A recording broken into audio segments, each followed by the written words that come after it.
It's like 2 reviews in 1.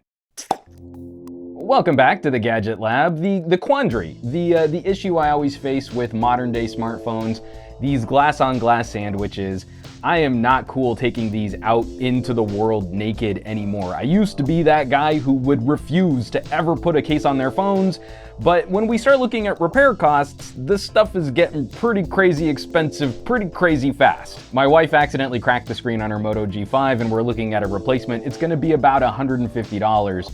Versus trying to replace the back glass on the iPhone XS without AppleCare. Yeah, I'm gonna spend some extra cash for a case, but unfortunately, I'm not gonna be sticking with one of my favorite case manufacturers moving forward. Over the last year, I've been putting a lot of my phones in Zizo cases. You've probably seen my V30, expertly decorated by my daughter Lex, and ditto my G7, and a handful of other phones that are lying around the office, quite literally some of them on the floor. When it came time to armor my iPhone, I figured, hey, let's stick with this brand and let's see what they have to offer. And that's where we get this piece of junk. This is the Zizo bolt case in denim. Popping my iPhone into this case that first day was actually really cool. I liked the feel of this phone. Denim is an interesting material to use for a case and it's got a nice grippy texture to it. I thought it would age well over time as it got like stained and beat up and worn out. This could have been really cool, but 2 problems. One kind of minor, one kind of major. The smaller issue, the case needs to bend and flex around the lightning port. You kind of have to push the lightning connector casing through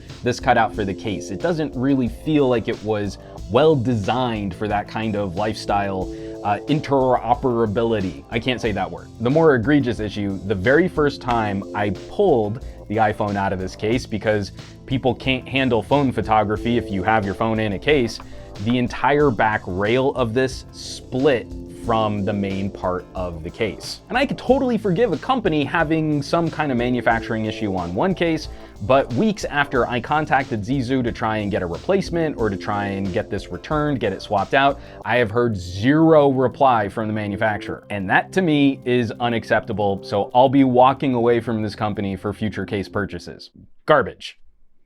But that leads me to some happier news because I still need a case for my iPhone, and during my iPhone XS review, I talked about, battery life. We have these expectations of runtime. The XS is an average performer in that regard, but we could always use a little bit more juice when we're on the go. We don't want to be tethered to a charger, especially in Apple land where our chargers are silly slow out of the box, and maybe you don't want to have to pack an extra battery. You want it just strapped to the phone. The folks at ZeroLemon caught word of my case plight, and they were kind enough to send over a 4,000 milliamp hour battery case for the iPhone XS. And this thing is a monster. Now you see, I'm not overly impressed with making our phones as sleek as possible. I'm totally cool with a little junk in the trunk if I get something for that extra girth. It's a 2-piece case solution, snaps on really well. Thankfully, I didn't have to swap out my screen protector. That lines up just right with the rest of the phone.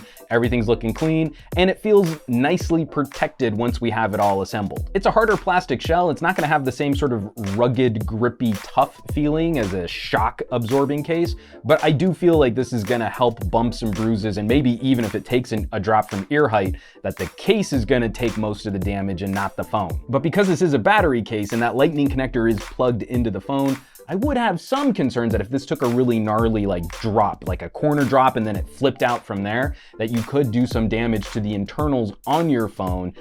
But again, we're weighing the risk and the reward over having substantially more runtime. Simple, matte black, and with the ability to charge your phone, to recharge your phone 1.5 times-ish when you're on the run. And this is kind of funny, but I actually kind of dig it that because we have to have this assembly, the lightning connector at the bottom of this phone, it returns some chin bezel to the iPhone XS. We've worked so hard to get rid of bezels.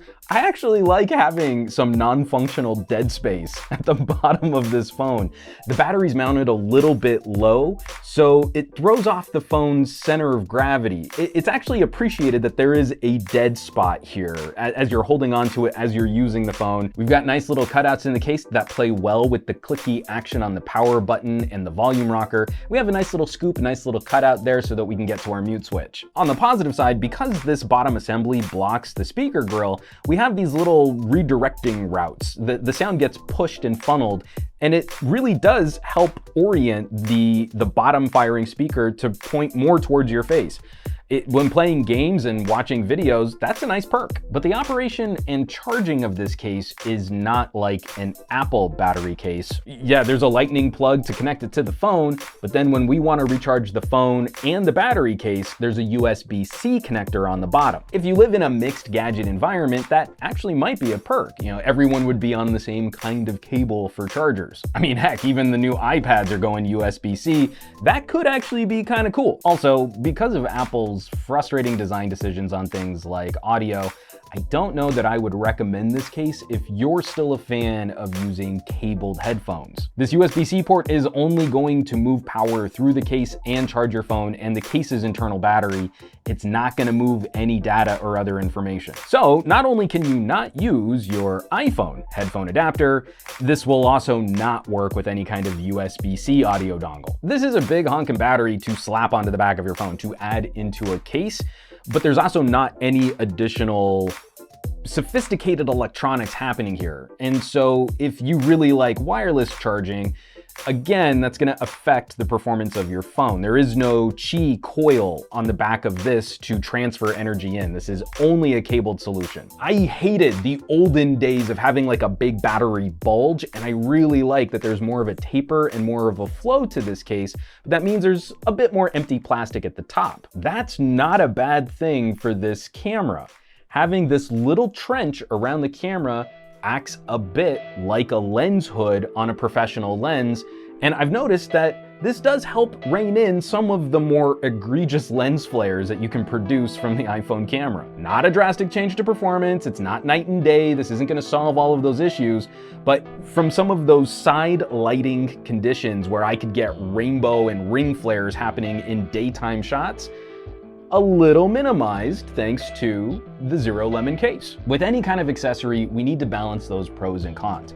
A rugged case asks us to slap on more girth and more weight to better protect the phone. Something like a skin or some kind of adhesive is going to give us better grip, but it's not going to protect the phone in a drop. So we've always got to balance what we want from an accessory versus how much it's going to cost and how it's going to change how we use the phone. The ZeroLemon battery case asks for some fairly significant changes in behavior to charging and to listening to audio, but it comes with a phenomenal, huge, big battery backup. So if you're one of those people who you're using your phone heavily out in the field and you can weigh some of those audio concerns and some of those charging concerns against your own behavior, this is a stonking great buy for the price. Pretty great bang for buck because this case is cheaper than the Zizo case that shredded the first time I took it off. Garbage. As always, folks, thanks so much for watching. I'll have some links down below this video where you can find more information on Zizo and ZeroLemon cases, even though you know my personal feelings on the matter.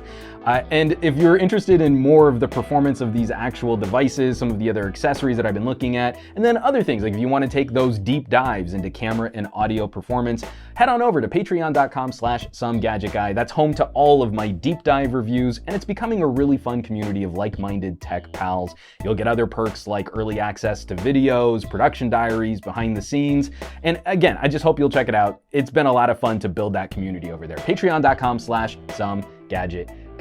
Now, you know where you can find me around the rest of the internet at SomeGadgetGuy on the Facebooks and the Twitters and the Instagrams, and I will catch you on the next review. I'm on the second floor of my condo and there's someone right outside my window. That's not creepy at all.